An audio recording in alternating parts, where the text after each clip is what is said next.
the first thing is that we're baby boomer. The people who really began in 3HO first, we were all baby boomers. We were born in the sometime in the 40s, but we really grew up in the 50s and the early 60s. And inside that kind of repressive American culture, and I just talked to Philip the Slip, and he brought this out about an hour ago. He was talking about we boomers really were a product of the 50s, and we wanted the freedom, but there was also a lot of things going on in our own psyche that we weren't aware of.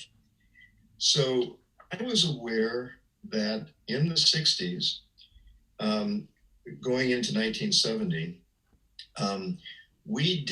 the culture we were living in didn't match the hunger we had for understanding what life was all about.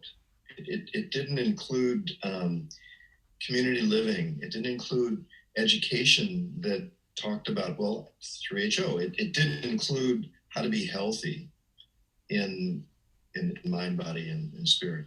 And it didn't include how to work with the mind itself to quiet it instead of just being programmed. And it didn't work with being able to go, since religion didn't make any sense, we knew that there wasn't this God out there that's living somewhere. And if you don't find that God, you go somewhere else down below. None of that, it was all so strange, but we didn't have a framework for it. And so these Eastern teachers come along and they start talking about non-duality or oneness or I am. And we go, oh yeah, it's consciousness. And you don't have to believe in consciousness. You have to experience it. So Yogi Bhajan brought this powerful yoga that blew us out of our bodies, really. In some way got us into our bodies, but it also took us outside of our emotional bodies. And along with that, he provided a framework where, this all makes sense. So a couple of the other aspects, we really were looking for a way out of the 60s to create a world that was more just and more conscious. So he comes along, let's create a calls to nation. We go, great, this is what we've been looking for. And so that was a huge thing. And then the other thing is that we were looking for connection.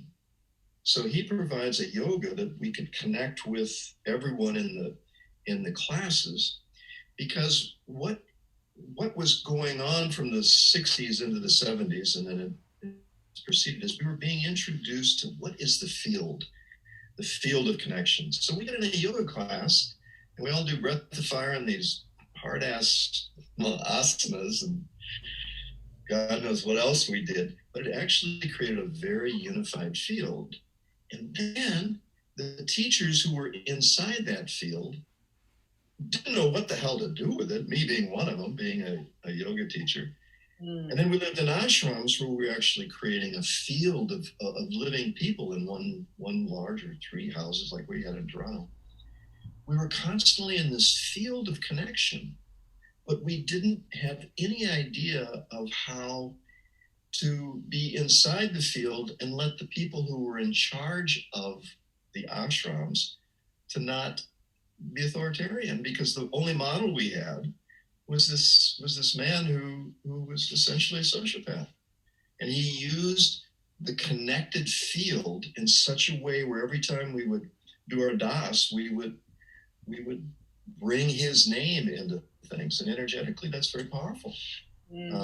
He became the center of everything. So all that we did created a hypnotic connection to him. And he just vampirically sucked it up. And he was good at it.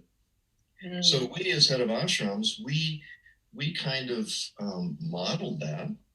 We didn't know what we were doing on many, many different levels, but we were sincere.